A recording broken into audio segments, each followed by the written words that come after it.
Bye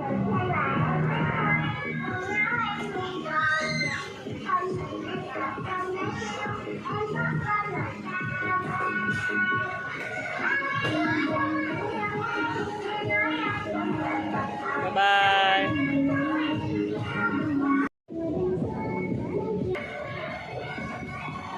Đâu rồi?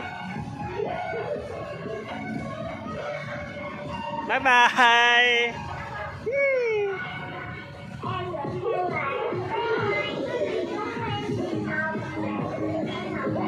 Bye bye.